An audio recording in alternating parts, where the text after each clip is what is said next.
তো আজ আমি বানাবো কেএফসি চিকেন। চিকেন বানানোর জন্য নিয়েছি চিকেন, তার মধ্যে নিয়ে নিতে হবে লেবুর রস, লবণ, গোলমরিচ, সামরিচ, তারপরে আদা বাটা, একটু রসুন বাটা দিয়ে ভালো করে মিক্স করে নিতে হবে। অবশ্যই এরকম লম্বা করে কেটে নেবেন সবাই।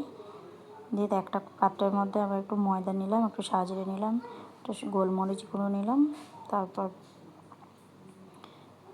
দিয়ে দিলাম লবণ স্বাদ মতো, একটু গরম মশলা দিয়েছি, একটু কাসুরি মেথি দিয়েছি।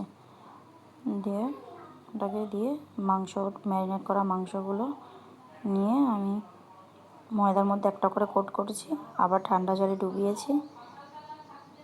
দিয়ে এইভাবে ঠিক একবার করে ঠান্ডা জলে ডুবাতে হবে, দিয়ে আর একবার করে ময়দা দিয়ে কোট করে নিলেই হয়ে যাবে। দুবার ময়দার কোট করে নিলেই হয়ে যাবে।